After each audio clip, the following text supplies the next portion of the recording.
A police officer and his loyal German shepherd were driving through the snowy streets of Denver when they saw her, a little girl, sitting barefoot on the front steps of a dark house, clutching a torn teddy bear against her chest. The porch light was off, the world silent except for the sound of her trembling voice whispering, "Please don't let her find me." That single plea was enough to stop Officer Jacob Reed in his tracks. What he and his dog discovered that night would uncover cruelty, awaken courage, and lead to a bond that could only be described as a miracle. What happened next will remind you that even in the coldest winter, love can bring light again. Before we begin, tell me, where are you watching from? Drop your country in the comments so we can see how far this story travels. And if you believe that no child should ever face the night alone, hit that subscribe button, because what you are about to hear might just restore your faith in second chances. The city of Denver lay wrapped beneath a white shroud. It was mid-January, the kind of winter that silenced even the streets, when snow blanketed cars, swallowed footsteps, and turned the air sharp enough to bite the lungs. Streetlights glowed like dying embers in the fog, and the wind carried with it a soundless sorrow, brushing through rows of small suburban houses on Elm Street. Behind one of those doors lived a little girl who had learned the language of fear long before she learned how to spell her name. 8-year-old Evelyn Carter, known as Evie, sat curled on the front steps of her house, her thin frame trembling beneath a cotton pajama set printed with faded stars. She had no shoes, and her feet, pale and small, were pressed against the frozen concrete until they turned red. In her arms, she held a worn-out teddy bear missing one eye, its seams splitting at the belly. Her dark brown hair, tangled and damp from her tears, clung to her cheeks. Evie had the kind of face that once might have been joyful, big blue eyes and a small upturned nose. But fear had carved hesitation into every feature. Tonight those eyes looked hollow, gazing into the dark as she whispered, "You'll see, Mr. Teddy. If I stay quiet, maybe she'll open the door again." Inside the house, the television murmured through the walls. Laughter, a woman's sharp, brittle laughter, cut through the hum.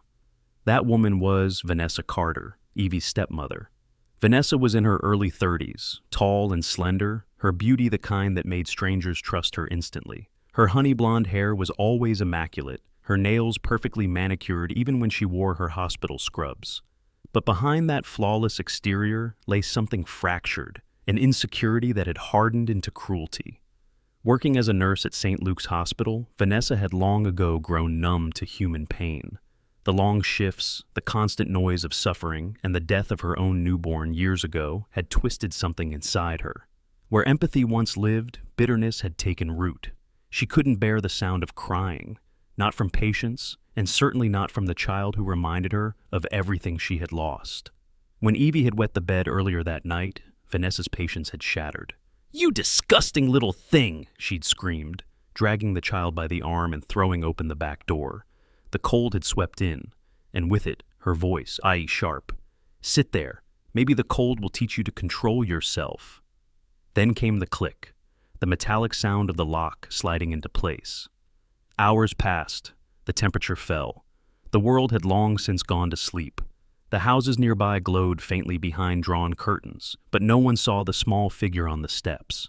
No one except the wind, and soon, a pair of headlights slicing through the dark.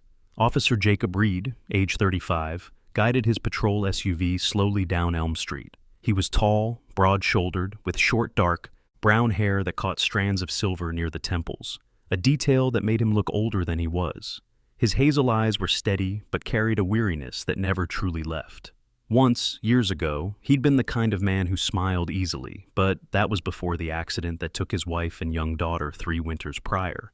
Since then, he had buried himself in the Denver Police Department, working longer hours than anyone, volunteering for the graveyard shifts when the streets were quiet and his mind restless. Beneath the badge and the calm professionalism, grief had made him gentle, careful with others' pain, as though afraid to add to it. Beside him, in the passenger seat, sat his partner, a 6-year-old German shepherd named Ranger. Ranger was large, muscular, his thick, black and tan fur shining under the faint dashboard light. His amber eyes were alert, always scanning the night. Once trained as a canine search and rescue dog, Ranger had served through forest fires and missing person calls. He bore a faint scar along his right paw from one such mission, a reminder of the night he'd pulled a boy from a collapsed cabin in the Rockies.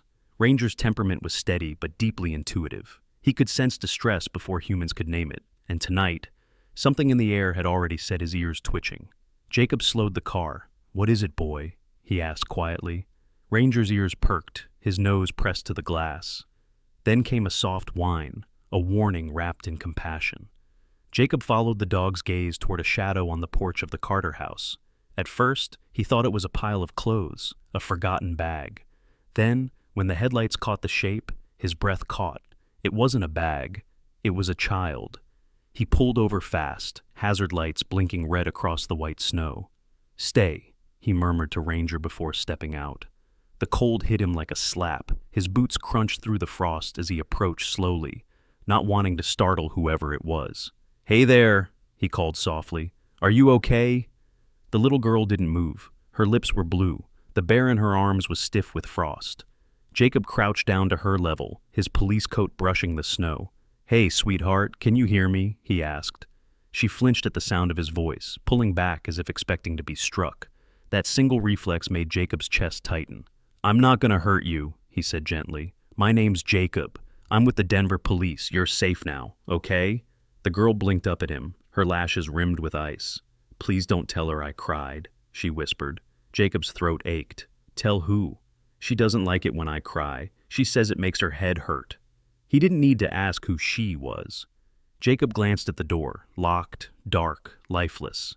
Then he looked back at the child. Her small shoulders shook beneath her pajamas. He shrugged off his heavy police coat and wrapped it around her, the fabric swallowing her tiny frame. She tensed but didn't pull away, too cold and exhausted to resist. Ranger padded over quietly now, sensing Jacob's permission. He sniffed the child, then pressed his head against her knee. Something in the warmth of his fur seemed to break the wall inside her. Evie reached out a trembling hand and touched the dog's ear. "He's warm," she murmured. "His name's Ranger," Jacob said, voice low. "He's a good boy. He helps me find people who are lost." Evie's eyes flickered. "Am I lost?" Jacob exhaled, watching his breath mist in the air. "Not anymore." He gathered her gently into his arms, careful not to jar her small body. She weighed almost nothing. Ranger trotted beside him, glancing back toward the locked door, letting out a low growl that was more judgment than threat. Jacob opened the back seat of his patrol car and settled the girl inside, tucking his coat around her like a cocoon. The heater hummed to life, washing the cold from her skin. "Can you tell me your name?" he asked, turning slightly so his tone remained soft. "Evie," she whispered. "Evelyn Carter." Jacob nodded. "Do you know your mom's number, Evie?" Her eyes darkened. "She's gone. She died when I was 4. Vanessa says she's in heaven, but I'm not allowed to talk about her." The way she said it, flat, practiced, sent a chill through him, colder than the wind. "All right," Jacob murmured. "You don't have to say anything else right now." Outside, the snow fell harder. A porch light flicked on across the street. A curtain moved. Someone was watching, hesitant. A moment later, a woman in her 60s stepped onto her porch, clutching a shawl. That was Margaret Hill, a retired teacher who had lived on the block for decades. Her short gray hair framed a face lined with age but not bitterness. She recognized the police car and called out softly, "Officer Reed, is everything all right?" Jacob looked up. "Evening, Mrs. Hill. Do you know who lives here?" "The Carters, the nurse and the little girl. I've heard things," she said, her voice faltering. "Sometimes at night, crying. I should have—" "You did now," Jacob said. "That's what matters." Margaret hesitated, her eyes glistening. "Will she be okay?" Jacob glanced back at the car where Evie sat half asleep, Ranger's head resting on her lap. The sight was enough to quiet his doubts. "She will," he said firmly. "I'll make sure of it." As he returned to the car, Ranger raised his head, eyes meeting his handler's. It was a silent understanding between them. Something had changed tonight. Not another call, not another rescue, something deeper. Jacob slid into the driver's seat, casting one last look at the house. Then he whispered, almost to himself, "You're safe now, kid. I promise." The cruiser rolled down the snow-clogged street, taillights glowing red against the white night, carrying with it a child who had forgotten what safety felt like, and a man who had forgotten what hope looked like, until now. Snow still clung to the curbs of Denver when dawn crept across the sky, painting the frost in pale gold. Officer Jacob Reed had been awake the entire night, his patrol SUV parked outside the Denver Children's Hospital, the engine humming softly to keep the heater running. Inside, little Evie Carter slept beneath a white blanket in the emergency wing, her small frame lost among wires and monitors that beeped faintly like heartbeats for the forgotten. Jacob sat in the corridor with a cup of burnt coffee, gone cold hours ago. Ranger, his German shepherd, lay stretched at his boots, his head on his paws, one ear flicking whenever the automatic doors opened. The dog's tail thumped once each time a nurse passed, a quiet reassurance that he was there, on duty, waiting. Jacob had seen hundreds of victims in his years as a cop, but none had gotten under his skin like this child. Maybe it was the way she had clung to his coat. Maybe it was the haunted silence in her eyes. Whatever it was, he felt the same tight pull in his chest he'd felt the night his own daughter had been wheeled into the same hospital and never wheeled out.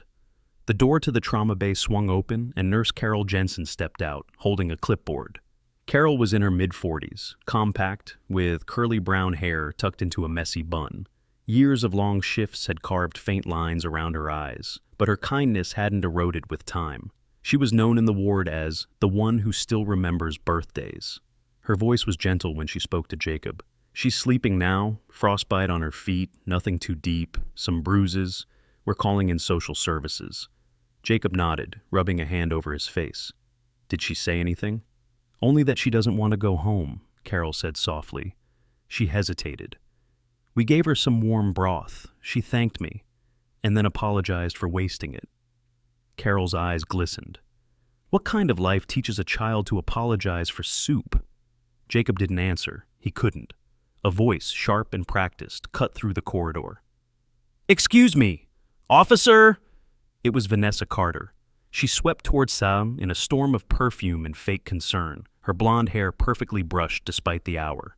The night before, she'd been all rage. Now she wore the mask of victimhood. Her hospital badge still hung from her uniform pocket, though her tone carried the authority of someone used to commanding attention. Where is she? She demanded. My stepdaughter. I just got the call. Jacob stood, posture calm but firm. Ma'am, she's being examined. You'll need to wait for social services before you can see her. Vanessa's painted lips curved into a tight smile. Officer, I think you're misunderstanding. This is a family matter. Carol bristled slightly, but stayed quiet. Jacob met Vanessa's gaze, steady, unreadable. When a child is left outside in below zero weather, it becomes a police matter. For a second, Vanessa's facade flickered, then she forced a laugh. Oh, please. She sneaks out all the time. You can't imagine the stories she makes up. She's imaginative. She's 8, Jacob replied flatly. 8-year-olds shouldn't be sneaking anywhere. Before Vanessa could answer, the automatic door opened again, and a woman stepped through. Dr. Helen Moore, from Child Protective Services, arrived with her usual brisk stride. She was in her late 30s, tall and slender, her dark hair pinned in a low knot. Behind her glasses, her eyes were alert and empathetic, the kind of gaze that saw too much and wished it hadn't. Helen's work had aged her beyond her years. Once she'd been a school counselor, until a tragedy, a student she couldn't save, pushed her into social work, where she swore she'd never turn away again. Officer Reed, she greeted with a nod, then turned to Vanessa. Mrs. Carter, I'm with CPS. I'll be handling Evelyn's case. Vanessa's charm flickered back. Wonderful. Maybe now we can clear this up. The girl has issues, emotional ones. Her mother passed when she was little, and I've tried my best. Helen's expression didn't change. We'll determine that after I've spoken with Evelyn. She gestured toward the waiting area. Please have a seat. Vanessa's nostrils flared, but she complied, heels clicking against the linoleum. As she turned, Ranger's low rumble vibrated in the hall, barely audible, but enough for Vanessa to stiffen. Keep your animal under control, she hissed. Jacob's lips twitched. He's trained to detect threats. Helen shot him a warning glance that said, not now. Then she disappeared into the examination room. Minutes dragged. Jacob leaned against the wall, arms crossed, watching Ranger. The dog's eyes followed every shadow. Then Helen re-emerged, her expression unreadable. She motioned for Jacob to step aside with her. She's terrified, Helen said quietly, and malnourished. She said she gets the blue pills whenever she makes noise at night. We'll need to run toxicology. Jacob's jaw clenched. Sedatives? Helen nodded. Likely. This isn't the first case I've seen like this, but her voice softened. The girl trusts you. She asked if Ranger was going to stay. Jacob looked mas through the small window into the room. Evie was sitting up now, blanket around her shoulders. Ranger, sensing his name, gave a quiet whine, and Jacob smiled faintly. He'll stay, he murmured. When Helen turned back to Vanessa, the mask had slipped entirely. The woman's eyes darted like a trapped animal. I don't need to be lectured by some social worker, Vanessa snapped. You don't know what that child is like. She lies. Enough, Jacob interrupted. You're not helping your case. Helen placed a hand between them. Mrs. Carter, please, you'll have a chance to speak during the review. For now, Evelyn will remain under observation. Vanessa's face twisted into a bitter smile. You think you can just take her away? You have no idea who you're dealing with. She stormed out, heels echoing like gunshots down the corridor. Silence fell, broken only by the hum of hospital lights. Helen exhaled. I'll start paperwork for emergency protective custody. She'll need a temporary guardian until the court hearing. Jacob nodded, the weight settling in.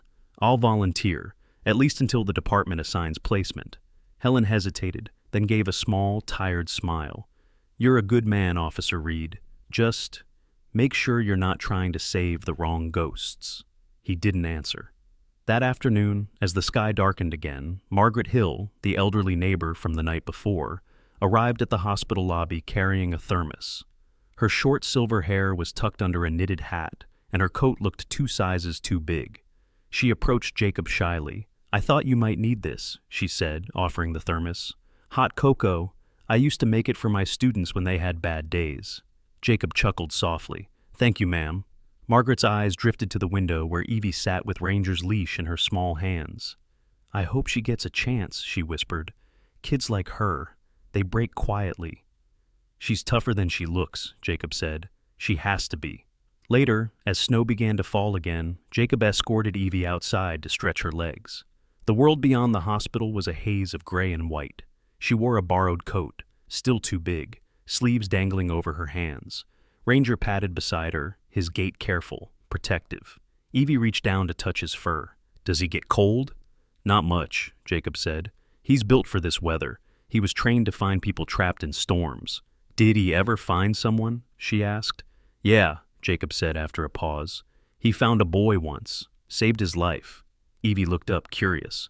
What happened to the boy? Jacob smiled faintly. He grew up, wrote Ranger a letter last Christmas, still keeps in touch. The girl nodded thoughtfully, as if that detail mattered more than anything. Then she said, If I write him a letter too, will he remember me? Jacob swallowed the lump in his throat. I think he already does.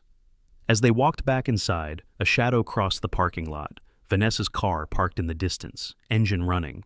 She was on her phone, voice muffled but sharp. Jacob caught only fragments through the wind. Lawyer, custody, not over. He didn't confront her, not yet. Instead, he guided Evie back to the warmth, where Nurse Carol waved from the doorway. Hot chocolate waiting, sweetheart, she called. Evie's face brightened faintly, the first flicker of something Jacob hadn't seen before.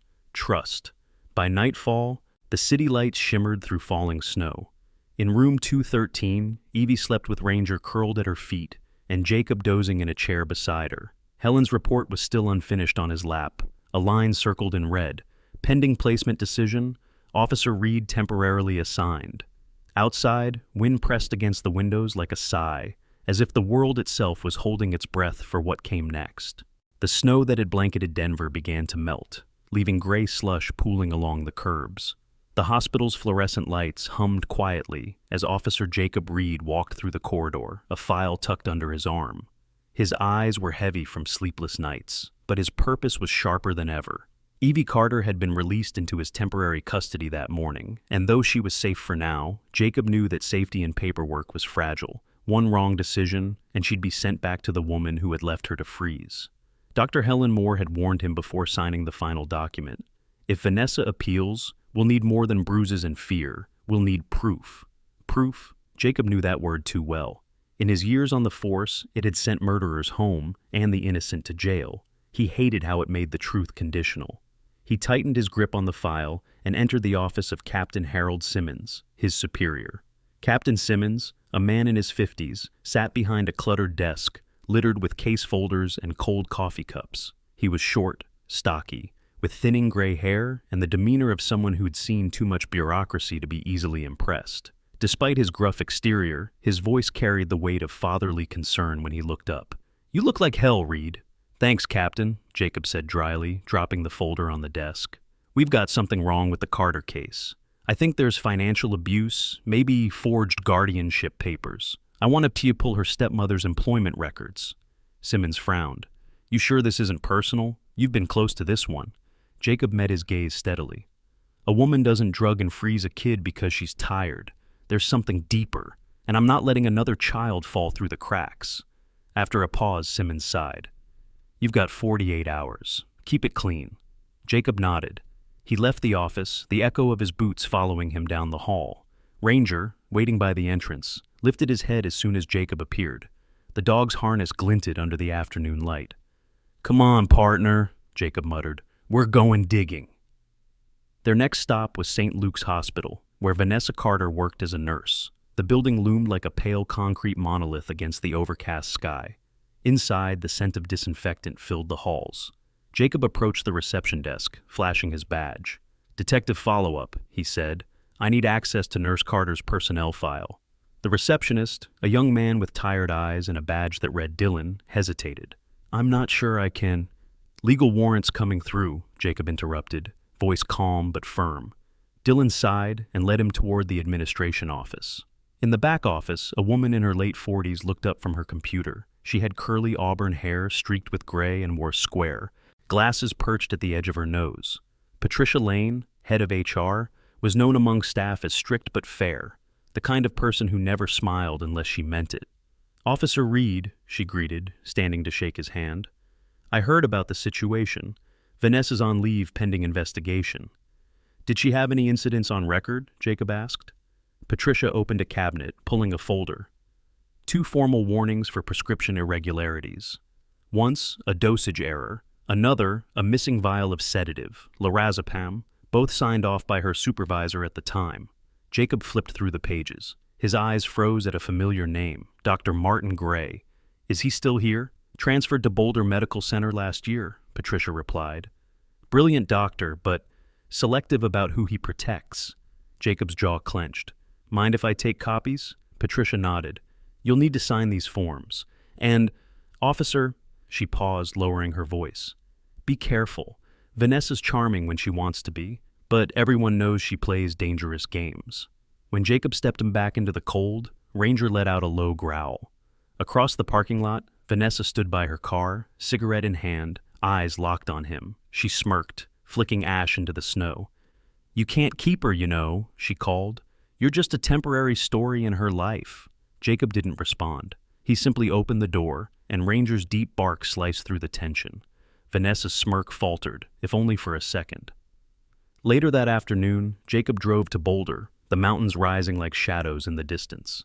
Ranger sat alert in the back seat, ears perked. The trip took 2 hours, and dusk was falling when they reached the small medical center. Dr. Martin Gray's office smelled of antiseptic and arrogance. He was in his late 50s, tall, gaunt, with neatly combed silver hair and piercing blue eyes that gave nothing away. "Officer Reed," he said smoothly, "to what do I owe the pleasure?" Jacob studied him. "You supervised Vanessa Carter." Gray leaned back, fingers steepled. "I did. Competent nurse, overly emotional at times, but effective." "You covered 2 incidents involving sedatives." Gray smiled faintly. "Mistakes happen. Medicine is a human profession." "Or a convenient cover," Jacob replied. "Those same sedatives were found in a child's bloodstream." For the first time, Gray's mask cracked. "You're accusing her of child abuse?" "I'm stating a fact," Jacob said coldly. "And if you falsified any documents, you're complicit." The doctor's composure flickered, then returned. "I have nothing to hide. But be careful, officer. People with good intentions often drown in the systems they try to fix." Jacob left the office with more questions than answers. Outside, Ranger barked once, a sharp, echoing sound that startled a flock of crows into the air. Jacob knelt, scratching the dog's fur. "You smell it too, huh? Something's rotten." By the time they reached Denver again, the sky had turned black. Evie was asleep at Jacob's small house near the edge of the city, curled on the couch with Ranger's spare blanket draped over her. The living room was modest, just a couch, a fireplace, and framed photos of mountains and rivers Jacob once hiked with his late wife. On the mantel sat a picture of a little girl with light hair and laughing eyes. Jacob paused, looking from that photo to Evie. He made her hot cocoa in the kitchen. When he brought it over, Evie stirred. "Is Ranger okay?" she asked sleepily. "He's fine," Jacob said with a smile. "He's watching the front door for monsters." Evie giggled faintly. "He's brave." "He is," Jacob said softly. "So are you." As she drank, she glanced at the photos. "Who's that?" "My daughter," Jacob said after a pause. "Her name was Emily." Evie looked down, small fingers tracing the mug. "Did she get scared sometimes too?" "All the time," he said. "But she wasn't alone, and neither are you." The clock ticked softly. Outside, snow began to fall again, thin and hesitant. Ranger shifted near the door, ears pricked toward the window. Jacob followed his gaze and saw, across the street, a car parked with its lights off. A silhouette moved inside. He stood, stepping closer to the window, but the car pulled away before he could catch the plate. Ranger growled low, hackles raised. Jacob knelt beside him. "It's okay, boy," he murmured. "We'll be ready." He turned off the lamp, the room dim except for the fireplace glow reflecting in Ranger's amber eyes. Behind them, Evie slept peacefully for the first time in years, unaware that the shadows chasing her hadn't given up. But neither had the man who'd promised to keep her safe. Morning crept quietly through the frost-rimmed windows of Officer Jacob Reed's house. Denver's winter sun struggled to pierce the pale fog that lingered above the rooftops, casting the neighborhood in a muted gray. Inside, the scent of coffee mingled with the faint aroma of maple syrup. Jacob stood in the kitchen, sleeves rolled up, making pancakes that were slightly uneven but warm. On the couch, Evie Carter stirred awake, her tangled brown hair sticking out in every direction, the blanket half fallen onto the floor. Ranger, the 6-year-old German shepherd, lay curled beside her, his black and tan fur glistening faintly in the morning light. His sharp amber eyes softened as Evie's small hand rested on his neck. He gave a low, satisfied rumble, a sound halfway between a growl and a sigh of comfort. "Morning, sleepyhead," Jacob said, setting a plate in front of her. "You're just in time before Ranger steals breakfast." Evie giggled, still shy but less afraid now. She watched Jacob flip another pancake with a focus that made her feel oddly safe. The house wasn't large, just 2 bedrooms, a small kitchen, and a worn wooden dining table, but it radiated warmth. The walls were lined with framed photos of landscapes Jacob had taken himself, sunsets over the Rockies, wide golden plains, and a few of him in uniform beside Ranger during their canine service days. Those years had forged an unspoken language between man and dog. One glance, one bark, one shift of stance, and they understood each other completely. Jacob poured a second cup of coffee, his mind still replaying the encounter from the previous night, the car parked outside, the silhouette watching. He couldn't shake the unease. Someone was keeping tabs on them, and the only person with a motive was Vanessa Carter. After breakfast, Jacob called Tina Morales, the Child Protective Services worker assigned to Evie's case. Tina was a woman in her late 30s, with sharp eyes softened by empathy. She dressed simply, gray wool coat, practical boots, hair tied in a low bun, and spoke with a calm that could disarm even the most defensive parent. Years in the system had taught her 2 things. Paperwork could protect no one, and truth was often buried under politeness. "Officer Reed," she said over the phone, her voice steady but tired, "I've just received preliminary confirmation from Boulder. Dr. Gray's files are under review. If what you said is true about falsified records, this case could escalate to a federal level." Jacob rubbed his temple. "I don't care how far it goes. I just want to make sure Evie never ends up back there." "You might get your wish," Tina replied, "but you'll need to testify, and I suggest you keep an eye on her. People like Vanessa don't go quietly." Her warning hung heavy even after the call ended. Jacob stepped outside for air, snow crunching under his boots. Ranger followed, tail low, sniffing the ground. The sky had turned a flat silver, heavy with new snow clouds. Across the street, the neighbor's curtains twitched. Jacob glanced up just in time to see Margaret Hill, the elderly woman who had spoken up for Evie that night, stepping out with her cane. Margaret was in her 70s, petite and sturdy despite her age. Her gray hair was neatly tied in a bun, and her cheeks carried the faint pink of someone who still enjoyed brisk morning air. She had been a librarian for 30 years before retiring, and her gentle wisdom carried the cadence of countless stories read aloud to children. "Officer Reed," she called, waving him over. "You're up early for a man with such tired eyes." Jacob smiled faintly. Old habits die hard. Margaret's gaze softened as she looked past him to the window, where Evie's small face peeked through the curtain. "She's smiling," the woman said quietly. "I didn't think I'd ever see that child smile again. You've done something good here." "Trying to," Jacob replied. Margaret hesitated before speaking again. "You should know, Vanessa came by my porch last night. She pretended it was a misunderstanding, said she was worried sick about her stepdaughter. But her eyes—" The older woman's voice lowered. "They were cold, not a mother's eyes. I called the precinct, but they said you were already aware." Jacob's jaw tightened. "Thank you, Margaret. If she shows up again, don't engage. Just call me."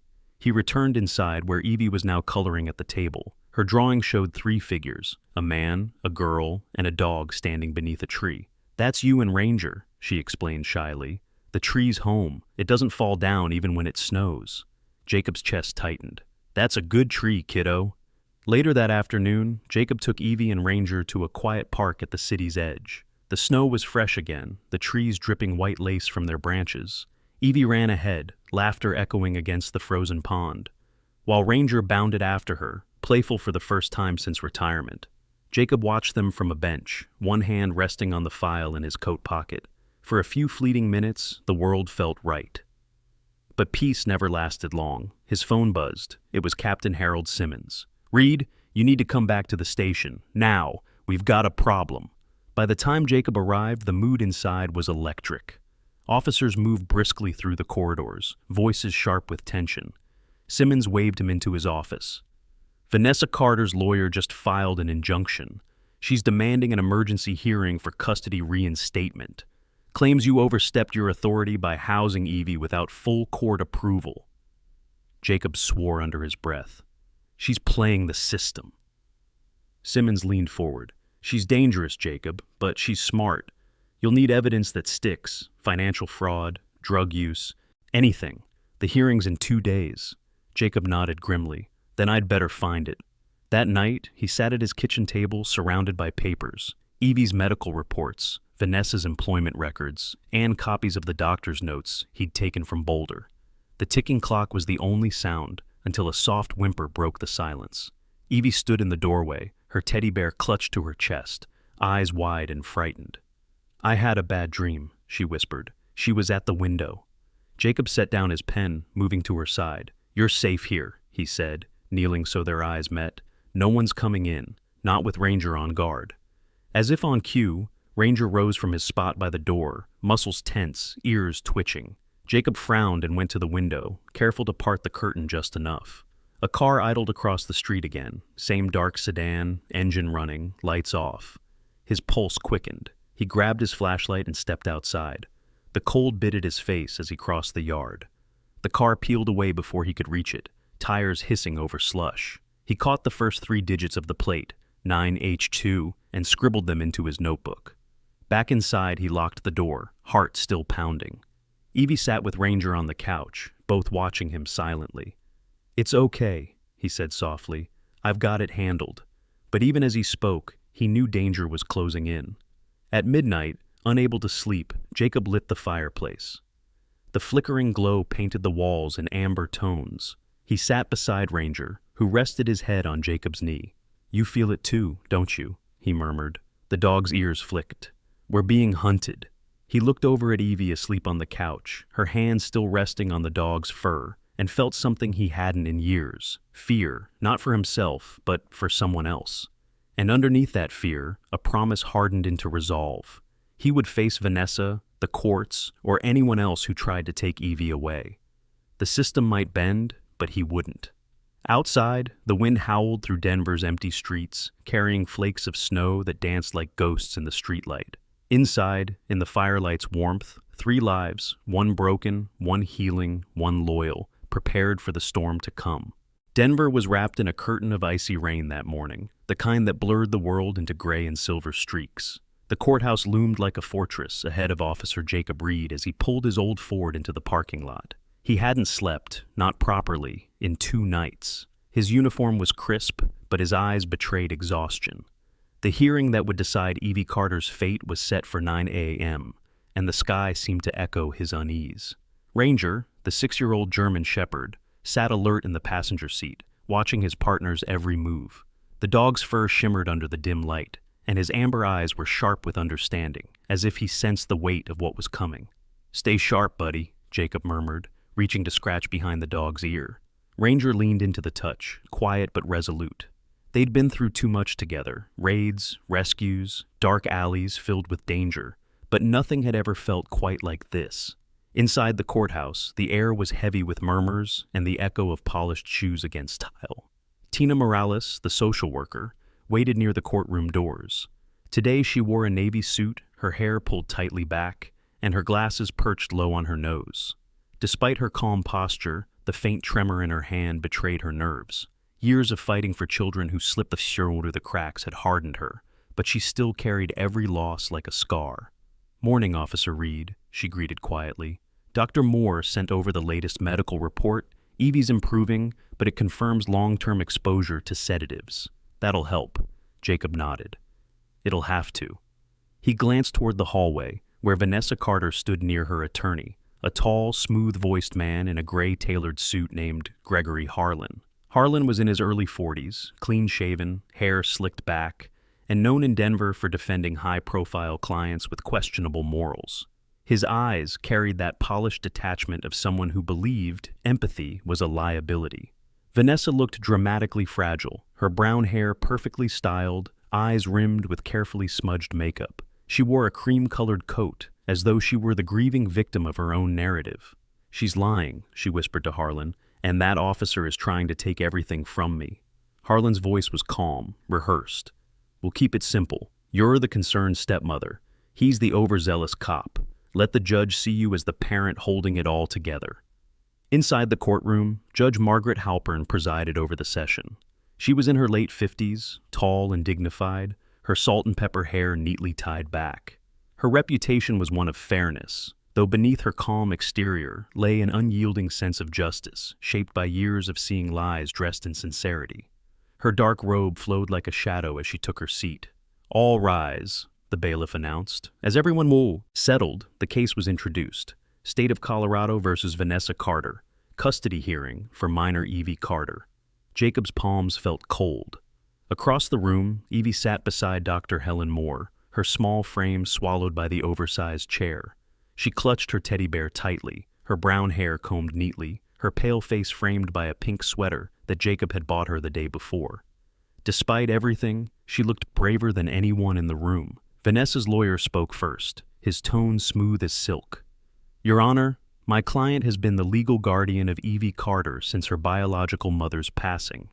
Officer Reed, without authorization, removed the child from her home, citing unfounded allegations. My client acknowledges mistakes were made, but only in the desperate context of grief and exhaustion." Jacob clenched his jaw, his knuckles white. Harlan continued, his voice rising just enough to command attention. "This is not a case of abuse, Your Honor. It's a case of overreach. A lonely police officer projecting his personal trauma onto a struggling stepmother." Vanessa dabbed a tissue at her eye, the picture of false sorrow. Then Tina stepped forward. "With respect, Your Honor, we have medical evidence proving otherwise. The child was administered sedatives over several months, resulting in developmental regression and emotional trauma. We have documentation from Dr. Moore and records of falsified prescriptions under Nurse Carter's credentials." Gasps rippled through the gallery. Vanessa stiffened, her carefully constructed poise cracking. Judge Halpern turned to Jacob. "Officer Reed, you were the responding officer the night the child was found, correct?" "Yes, Your Honor," Jacob said, standing. His voice was steady but raw. "I found her barefoot in the snow outside her home, locked out by her stepmother. Her temperature was dangerously low. She said she wasn't allowed to cry." He paused, eyes flickering toward Vanessa.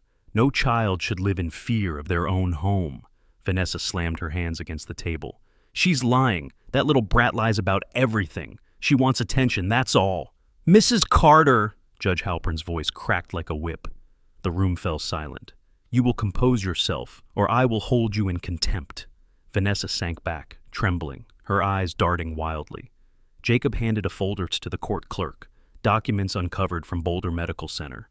These show falsified signatures by Dr. Martin Gray covering up Vanessa Carter's record of missing sedatives. There's also financial data proving she's been withdrawing funds from the child's trust account. The judge read in silence for several moments. The room held its breath. Then, softly but decisively, she said, "We will recess for 15 minutes while I review the full documentation." During the break, Jacob stepped outside with Ranger. The rain had turned to sleet, pattering softly on the courthouse steps. Ranger leaned against him, a grounding presence. Evie, escorted by Dr. Moore, came out moments later. She looked up at Jacob, her small voice trembling.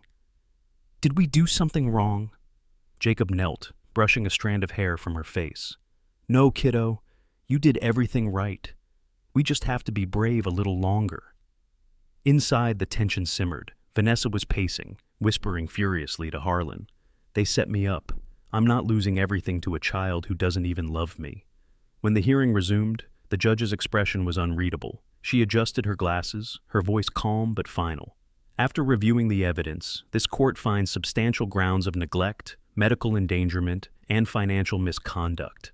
Custody of Evie Carter is hereby permanently revoked from Vanessa Carter. Vanessa froze. "You can't do this!" she screamed. Security officers approached as she lunged forward, rage distorting her elegant face. "You took everything from me!" As she was led away, Jacob felt Evie's small hand slip into his. Her fingers were cold but steady. Judge Halpern continued, her voice softening. "Custody is granted to Officer Jacob Reed under state supervision, pending adoption review."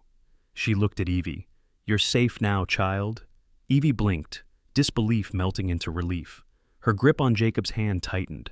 Tears welled in her eyes, but this time they were warm. Outside the courthouse, the clouds finally began to break. Sunlight, faint and golden, spilled through, glinting off the wet streets. Evie stood beside Jacob and Ranger on the steps, watching the light return. "Is it really over?" she asked quietly. Jacob smiled down at her, resting a hand on her shoulder. "It's just beginning." Ranger barked once, sharp and bright, as if sealing the promise. As they walked away, the world felt different, cleaner, freer. The storm had passed, and for the first time in years, Jacob felt the weight lift from his heart. Evie looked up at him, her voice small but full of wonder. "Can we go home now?" Jacob nodded. "Yeah, kiddo, let's go home." And as they disappeared down the sunlit steps, Ranger trotting proudly beside them, the city exhaled, its quiet hum a hymn to second chances. Sometimes the greatest miracles don't come from thunder in the heavens, but from quiet acts of courage here on earth. A child's tear wiped away, a promise kept by a man who refused to walk away. The loyalty of a dog who stood between darkness and hope. These are the ways God still works through ordinary people. Officer Jacob Reed, little Evie, and Ranger remind us that divine love often wears human hands and beating hearts. In every moment of fear, there can still be light. In every broken home, faith can build a family again. Maybe the miracle isn't that God changes the storm, but that He sends someone to hold us through it. And if you're watching this right now, perhaps you are meant to be that light for someone else. A friend, a neighbor, a child who just needs to know they're not alone.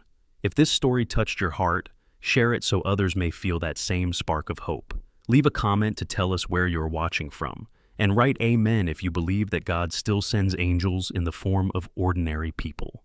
Subscribe to our channel for more stories that heal, inspire, and remind us that no matter how dark the night feels, God never leaves us without a sunrise. May He bless you and your loved ones with peace, strength, and miracles in small everyday ways. Amen.